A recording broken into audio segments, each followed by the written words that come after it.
Capítulo 34. Pensando como servo. Meu servo Caleb pensa diferente e me segue de maneira plena. Números 14 e 24. Pensem de vocês mesmos do modo em que Cristo, Jesus, pensava de si mesmo. Filipenses 2:5. Servir começa na mente. Ser servo requer uma mudança na maneira de pensar, uma mudança de atitude. Deus está sempre mais interessado no porquê daquilo que você faz que naquilo que você faz. Atitudes contam mais que realizações. O rei Amazias perdeu o favor de Deus porque fez o que era justo aos olhos do Senhor, mas não de todo o coração. O servo verdadeiro serve a Deus com uma mentalidade que consiste em 5 atitudes.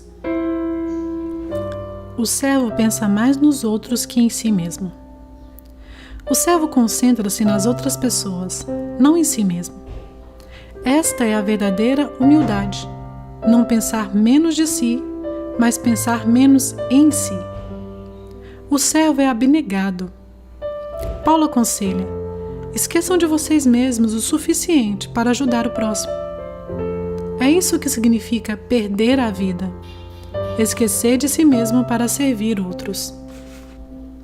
Quando deixamos de nos concentrar em nossas necessidades, ficamos conscientes das necessidades ao nosso redor. Jesus esvaziou-se de si mesmo, tomando a forma de servo. Quando foi a última vez que você se esvaziou de você mesmo em benefício de alguém? Você não pode ser servo se estiver cheio de você mesmo. Somente quando nos esquecemos de nós é que fazemos coisas que merecem ser lembradas. Infelizmente, grande parte do serviço que prestamos é em causa própria. Servimos para que os outros gostem de nós, para sermos admirados ou para alcançarmos nossos objetivos. Isso é manipulação e não ministério. Ficamos o tempo todo pensando, de fato, em nós mesmos e em como somos maravilhosos e nobres. Alguns cristãos tentam usar o serviço como instrumento de barganha com Deus. Vou fazer isso por você, Deus, se você fizer aquilo por mim. O verdadeiro servo não tenta usar Deus para realizar os seus propósitos, mas deixa que Deus o use para os propósitos dele. Ser abnegado, assim como ser fiel, é uma qualidade extremamente rara. Dentre todas as pessoas que Paulo conheceu, Timóteo foi o único exemplo que ele pôde apontar. Pensar como servo é difícil, pois entra em choque com o principal problema de nossa vida. Somos egoístas por natureza. Pensamos demais em nós mesmos. Por esse motivo, a humildade é uma luta diária, uma lição que temos de reaprender repetidamente. As oportunidades para servir aparecem à nossa frente dezenas de vezes todos os dias, dando-nos a chance de decidir entre satisfazer nossas vontades e atender às necessidades dos outros. A abnegação é a essência do serviço. Podemos avaliar nosso coração de servo pela maneira de reagirmos quando somos tratados como servos por outras pessoas. Como você reage quando alguém não leva em consideração, lhe dá ordens o tempo todo ou o trata de modo inferior? A Bíblia diz: se alguém tirar vantagem de você injustamente, use a oportunidade para exercitar a vida de servo. O servo pensa como administrador, não como proprietário. O servo está consciente de que todas as coisas pertencem a Deus. Na Bíblia, o administrador era o servo encarregado de gerenciar uma propriedade. José foi esse tipo de servo quando prisioneiro no Egito. Potifar entregou-lhe a mordomia da casa. Depois, o carcereiro lhe confiou a prisão. Por fim, o faraó pôs a seus cuidados toda a nação. O serviço e a administração caminham juntos, pois Deus espera que sejamos dignos de confiança nas duas coisas. A Bíblia diz: o que se exige de quem tem essa responsabilidade é que seja fiel ao seu Senhor. Como você está lidando com os recursos que Deus lhe confiou?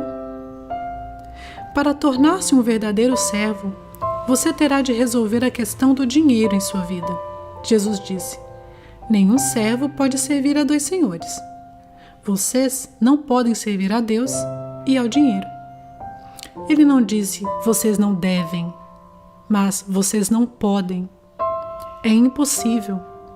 Viver para o ministério e viver para o dinheiro são objetivos que se excluem mutuamente. Qual deles você escolhe? Se você for servo de Deus, não poderá fazer nenhum trabalhinho por fora. Todo o seu tempo pertence a Deus. Ele exige lealdade exclusiva, não fidelidade de meio expediente.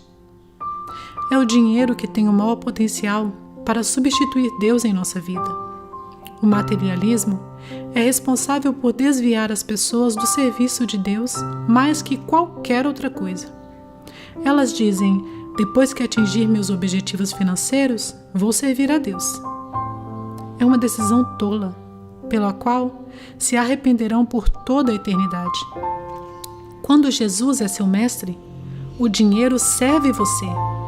Mas, se o dinheiro for seu mestre, você se tornará escravo dele. A riqueza não é absolutamente pecado, mas deixar de usá-la para a glória de Deus, sim.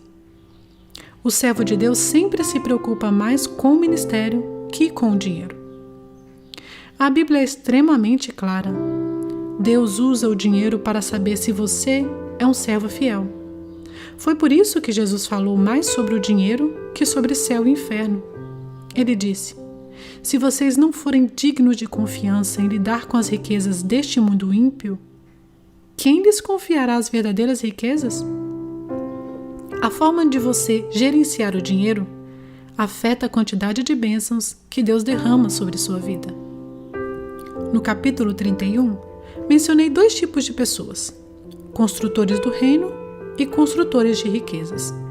Ambos são bons em fazer os negócios crescerem, fechar acordos ou vendas e obter lucro. Os construtores de riquezas continuam a acumular fortunas para si, independentemente de quanto tenham alcançado. Mas os construtores do reino mudam as regras do jogo. Eles ainda tentam ganhar tanto dinheiro quanto for possível, mas fazem isso para distribuí-lo. Usam a riqueza para financiar a Igreja de Deus e a sua missão no mundo. Na Igreja Saddleback, temos um grupo de diretores de empresas e empresários que tentam contribuir da melhor maneira. Por isso, costumam fazer doações na medida de suas possibilidades para promover o reino de Deus. Incentivo você a conversar com seu pastor e iniciar um grupo de construtores do reino em sua igreja. O servo medita sobre o próprio trabalho, não no que os outros estão fazendo. O servo de Deus não fica fazendo comparações. Não critica nem compete com os outros servos ou ministérios. Está muito ocupado realizando a tarefa que Deus lhe designou. A competição entre os servos de Deus é absurda por muitas razões. Estamos todos no mesmo time e nosso objetivo é fazer que Deus seja visto e não nós mesmos. Recebemos diferentes atribuições e cada um tem uma forma exclusiva. Paulo admoesta: não vamos nos comparar uns com os outros, como se um fosse melhor e o outro pior. Temos coisas muito mais interessantes para fazer com nossa vida. Cada um de nós é um ser único. Não há lugar para ciúmes mesquinhos entre servos.